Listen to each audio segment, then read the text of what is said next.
নমস্কার।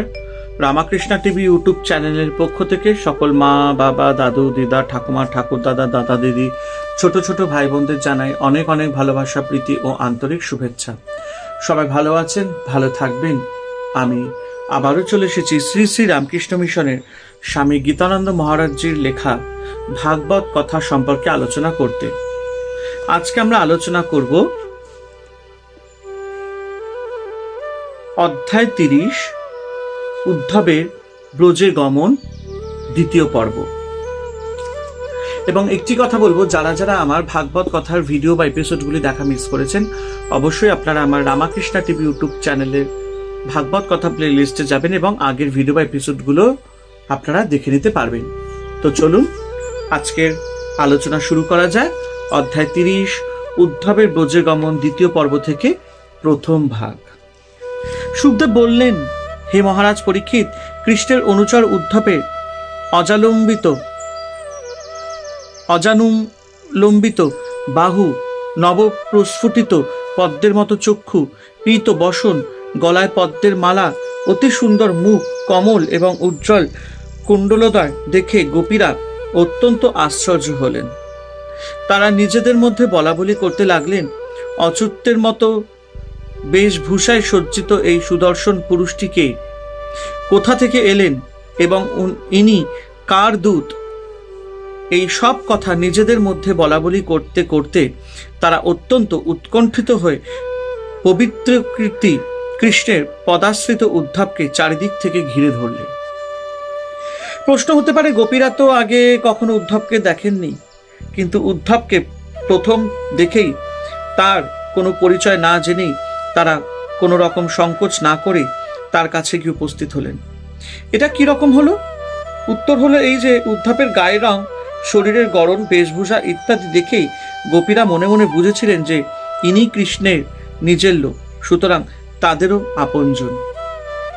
কৃষ্ণ উদ্ধবকে বৃন্দাবনে পাঠাবার সময় বলেছিলেন, আমার প্রাণপ্রিয় গোপীরা দূর থেকে তোমাকে দেখে আমি এসেছি মনে করে ছুটে এসে যখন তারা বিফল মনোরথ হবে, তখন তুমি নিজের পরিচয় দিয়ে তাদের বলবে, যমুনার তীরে যিনি সর্বদা বন বিহার করতে উৎসুক, যার মুখখানি সর্বদা দীর্ঘ নিঃশ্বাস ফেলে ফেলে মলিন হয়ে গেছে, ও ক্রূর, যাকে বৃন্দাবন থেকে মথুরায় নিয়ে গেছে, সেই নন্দন কৃষ্ণের আমি প্রণয় সচিব, নাম আমার উদ্ধব, এসেছি দৈত্য কার্যে। গোপীরা উদ্ধবকে কৃষ্ণদূত বলে জানতে পেরে তাকে অতি সমাদরে বসতে আসন দিলেন, কিন্তু উদ্ধব তাদের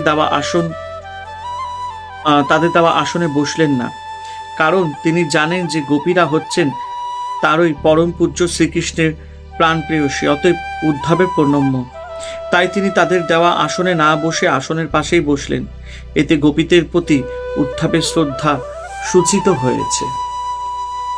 গোপীরা উদ্ধবকে বললেন, ব্রজে আগত আপনাকে যদুপতির সেবক বলে জানতে পেরেছি। আপনার প্রভু যদুপতি পিতামাতার প্রিয় কাজ করবার জন্য আপনাকে এখানে পাঠিয়েছেন। এখানে গোপীরা কৃষ্ণকে ব্রজনাথ গোপীনাথ না বলে বললেন যদুপতি, তাই যদুপতি শব্দের মধ্য দিয়ে গোপী হৃদয়ের মর্মবেদনা ফুটে উঠেছে।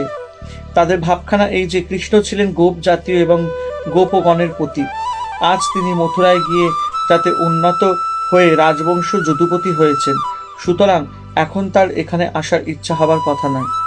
অতএব তাকে এখন ব্রজনাথ ব্রজপতি গোপীনাথ না বলে যদুনাথ যদুপতি বলাই ভালো। এই ব্যঙ্গোক্তির মধ্যে দিয়ে চক্ষু বিচ্ছেদাতুর গোপীদের হৃদয় বেদনা উদ্ধব ঠিকই বুঝতে পেরেছেন। গোপীরা বললেন, উদ্ধব যে নিজের ইচ্ছায় এখানে এসেছে তা নয়, তার প্রভুই তাকে এখানে পাঠিয়েছেন, এই বেশ বোঝা যাচ্ছে। কিন্তু উদ্ধবের প্রভু কেন তাকে এখানে পাঠালেন? এখানে তার আর কিসের প্রয়োজন? কিন্তু এমন দিন ছিল যখন তোমাদের যদুপতি এই গোয়ালিনী গোপীদেরই প্রেমের কাঙাল ছিলেন। তিনি আমাদের ছাড়া আর কিছুই জানতেন না, আমরাও তাকে ছাড়া আর কিছুই জানতাম না। কিন্তু হায়, সে দিন চলে গেছে।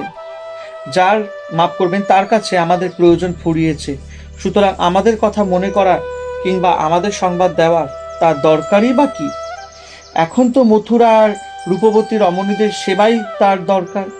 তবে হ্যাঁ, একটা প্রয়োজন আছে বটে, সেটা হচ্ছে পিতামাতা নন্দ যশোদার সংবাদ নেওয়া এবং তাদের সান্ত্বনা দিয়ে মনোকষ্ট দূর করা।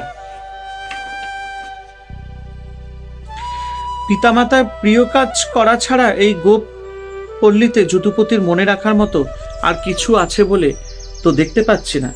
আত্মীয় স্বজনের স্নেহবন্ধন ত্যাগ করা মুনি ঋষিদের পক্ষেও কঠিন।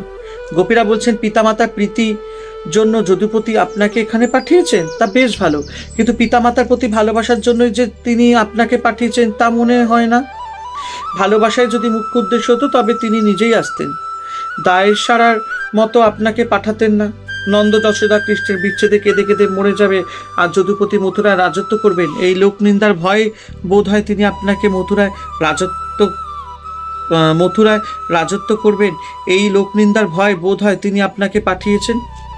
পিতামাতার স্নেহের সম্বন্ধ মুনি ঋষিরাও ভুলতে পারেন না।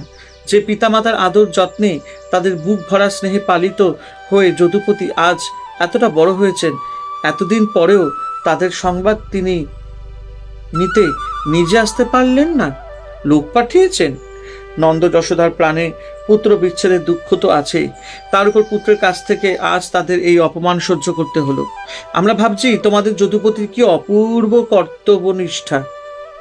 উদ্ধব মহাবুদ্ধিমান, কৃষ্ণের প্রতি গোপীদের ব্যঙ্গোক্তির ছলে তাদের বুক ভরা ভালোবাসার কথা হৃদয়ঙ্গম করে উদ্ধব মুগ্ধ হয়ে গেলেন। আবার গোপীদের অভিমান ভরা ব্যঙ্গোক্তি শুনে তিনি যেন মরমে মরে গেলেন। নির্বাক বিস্ময়ে তিনি আধবোদনে বসে রইলেন। গোপীরা বললেন, আচ্ছা উদ্ধব, তোমায় একটা কথা জিজ্ঞেস করি, তুমি রসিক শেখর কৃষ্ণের বন্ধু, তুমি হয়তো বলতে পারবে। জগতে দেখতে পাই যে প্রীতির সম্বন্ধ যেন একটা ব্যবসাদারির মতো, স্বার্থ প্রণোদিত, স্বার্থ ফুরালেই প্রীতির সম্বন্ধনও নষ্ট হয়ে যায়। হরে কৃষ্ণ কৃষ্ণ কৃষ্ণ হরে হরে, হরে রাম রাম রাম হরে হরে। জয় শুভ শম্ভু, জয় দেবী দুর্গা দুর্গতি নাশিনী, জয় মা কালী। সবাই ভালো থাকবেন, আনন্দে থাকবেন, আর রামাকৃষ্ণ টিভি ইউটিউব চ্যানেলকে এইভাবেই সাবস্ক্রাইব আর শেয়ার করে দেবেন, কারণ আপনাদের সহযোগিতাটা আমার খুবই দরকার। ওং নমো ভগবতে বাসুদেবায় নমঃ, ওং নমো ভগবতে বাসুদেবায় নমঃ, ওং নমো ভগবতে বাসুদেবায় নমঃ। জয় ঠাকুর শ্রী রামকৃষ্ণ পরমহংসদেবের জয়।